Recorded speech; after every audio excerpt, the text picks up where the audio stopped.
नमस्कार दोस्तों दिल्ली गवर्नमेंट की लीकर पॉलिसी यानी कि शराब नीति, जिसकी वजह से आज दिल्ली के आधे दर्जन से ज़्यादा मिनिस्टर ईडी की कस्टडी में हैं और स्वयं वहाँ के जो चीफ मिनिस्टर यानी कि अरविंद केजरीवाल जी हैं वो भी ईडी की गिरफ्तारी में हैं और कोर्ट द्वारा उन्हें जुडिशियल कस्टडी में रखा हुआ है पिछले 10-12 दिन से। आखिरकार ये शराब नीति थी क्या, जिसकी वजह से दिल्ली के आधे से ज़्यादा मिनिस्टर और वहाँ के जो चीफ मिनिस्टर हैं वो खुद भी आज सलाखों के पीछे हैं। आखिरकार ये शराब नीति काम कैसे करती थी और इसको सरकार लाने के बाद 6 महीने के बाद ही इसे क्यों बंद करना पड़ा, इसमें क्या सरकार के ऊपर आरोप लगे हैं, इन तमाम चीज़ों के बारे में बात करेंगे, जिससे आपको ये स्पष्ट हो जाएगा कि आखिरकार अरविंद केजरीवाल गिरफ्तार क्यों हुए हैं, क्या उसके पीछे पॉलिटिकल साजिश है या उन्हीं का कोई गुनाह है। इसके बारे में आज हम बात करेंगे। छोटा सा सपोर्ट, आप मेरे चैनल को सब्सक्राइब कर सकते हैं और आप जिस भी किसी वीडियो को देखें तो उस वीडियो को लाइक करें और अगर आपको इन्फॉर्मेशन अच्छी लगती है तो दोस्तों के साथ शेयर भी जरूर करें। तो लीकर पॉलिसी एक ऐसी पॉलिसी जिसमें सरकार लीकर को पूरी तरीके से प्राइवेटाइज करना चाहती थी, यानी कि उसे पब्लिक के लिए काफ़ी आम बनाना चाहती थी, जिससे कि सरकार के रेवेन्यू में भी काफ़ी मात्रा में इजाफा होता। तो सरकार की मंशा बिल्कुल साफ थी कि सरकार इससे अपना रेवेन्यू बढ़ाना चाह रही थी। लेकिन दोस्तों इसमें कई ऐसे फैक्टर शामिल होते हैं जिससे कि इसमें काफ़ी मात्रा में करप्शन और मनी लॉन्ड्रिंग जैसा केस हो जाता है। दोस्तों दरअसल लीकर पॉलिसी में सरकार ये चाहती थी कि जो लीकर इंडस्ट्री है वो पूरी तरीके से प्राइवेटाइज होता है, जिससे कि सरकार का रेवेन्यू बढ़े। उसने इसके लिए बाकायदा 32 जोन बनाए, जिसमें से हर जोन में उन्हें 17 वाइन शॉप्स ओपन करनी थी और जिसका उसने पर्टिकुलर लाइसेंस जारी किया, यानी कि वो लाइसेंस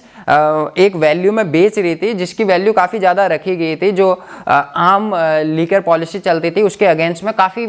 बड़ी मात्रा और काफ़ी हैवी रेट्स पे ये जो लाइसेंस मिल रहे थे ये गवर्नमेंट द्वारा बेचे जा रहे थे अलग अलग ऑनर्स को। तो इसमें सरकार को काफ़ी ज़्यादा फायदा होने की उम्मीद थी। लेकिन दोस्तों ये पॉलिसी शुरू होने से ही काफ़ी ज़्यादा विवादों के बीच घिर रही। वहाँ के जो आईपीएस अधिकारी थे उनके द्वारा ही सरकार पर आरोप लगाए गए और तमाम ऐसे जो पुराने ठेकेदार थे जो कि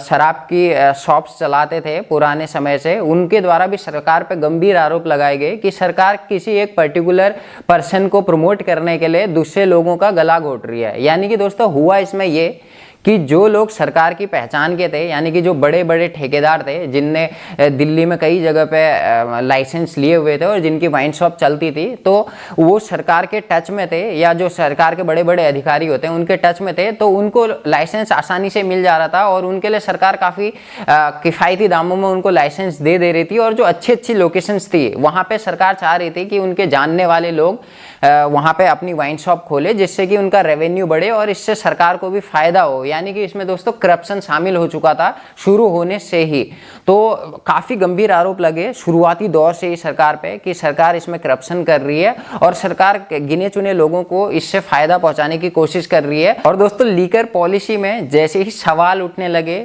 यानी कि जो डिपार्टमेंट के अधिकारी थे, जो आबकारी अधिकारी थे, उनके द्वारा ये आरोप लगाए गए कि सरकार ने जो पॉलिसी बनाई है, यानी कि सरकार जिस पॉलिसी के साथ इसको बेचना चाहती है उसमें सरकार के ही लोग करप्शन कर रहे हैं। यानी कि सरकार चाह रही थी कि जो सारी दारू बिके या जो सारी वाइन्स बिके वो सारी स्कैन करके बेची जाए, यानी कि उसका जो सारा डाटा है या जो सारा रेवेन्यू है वो सरकार की नज़र में हो, इनकम टैक्स के नज़र में हो और सरकार को जिससे रेवेन्यू बढ़े। लेकिन दोस्तों 10 से 15% ही वाइन्स ऐसी थी जिनको स्कैन करके बेचा जा रहा था, बाकी की जो दारू थी वो सारी ऐसी गैरकानूनी तरीके से बेची जा रही थी, जिससे कि सरकार के रेवेन्यू को काफ़ी ज़्यादा नुकसान हो रहा था, जिसके खिलाफ दोस्तों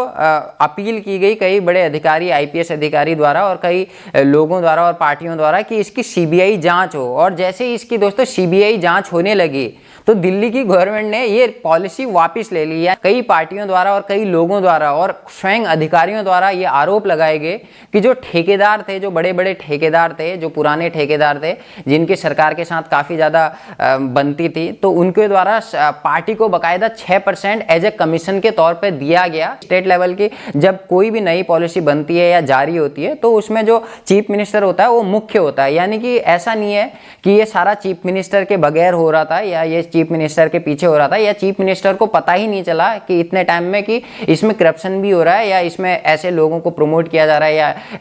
ऐसे पैसे लेके लाइसेंस लिए जा रहे हैं। तो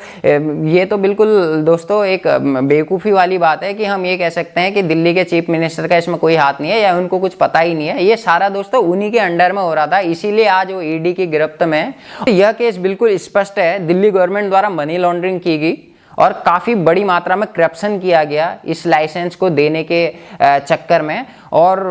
काफ़ी गंभीर आरोप लगाए गए उनके अधिकारियों के द्वारा, और उनके कुछ पार्टी के लोगों द्वारा ही उनकी पार्टी पर आरोप लगाए कि काफ़ी ज़्यादा करप्शन किया, और वो जो पैसा करप्शन के जरिए कमाया उसको गोवा के इलेक्शन में खर्च किया गया बाकायदा। तो दोस्तों दिल्ली के सीएम अरविंद केजरीवाल भी इसी प्रकरण में आज जेल में है और ईडी की कस्टडी में है। दोस्तों इससे पहले ईडी ने उनको 9 समन भेजे कि आप आइए हमारे पास और हमारी छानबीन में हमारी मदद कीजिए, जांच में हमारी मदद कीजिए और हमें तथ्य बिल्कुल साफ तरीके से बताइए। लेकिन जो दिल्ली के सीएम अरविंद केजरीवाल हैं वो 9 समन भेजने तक ईडी के सामने पेश नहीं हुए।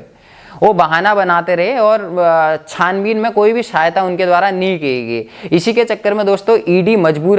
मजबूरी में आके ईडी को उनको गिरफ्तार करना पड़ा और अपनी कस्टडी में रखना पड़ा। बाद में दोस्तों सीएम अरविंद केजरीवाल द्वारा हाईकोर्ट में भी गुहार लगाई गई कि मुझे जमानत दीजिए, या ये जो मेरा केस है इसको अभी थोड़ा मुझे छूट दीजिए। लेकिन हाईकोर्ट द्वारा भी दोस्तों साफ साफ मना किया गया, क्योंकि मनी लॉन्ड्रिंग जैसा एक बड़ा केस था जिसमें माफ़ी मिलना बहुत मुश्किल है, तो उनको हाईकोर्ट द्वारा जुडिशियल कस्टडी में रखा गया ईडी की। तो ये जो केस है ये बिल्कुल स्पष्ट है, इसमें कोई भी पॉलिटिक्स शामिल नहीं है, इसमें दिल्ली गवर्नमेंट का साफ साफ गुनाह नज़र आता है और दिल्ली गवर्नमेंट द्वारा मनी लॉन्ड्रिंग की गई, और जो कि एक काफ़ी बड़ा केस है और काफ़ी बड़ी मात्रा में करप्शन की गई लीकर पॉलिसी के अगेंस्ट में।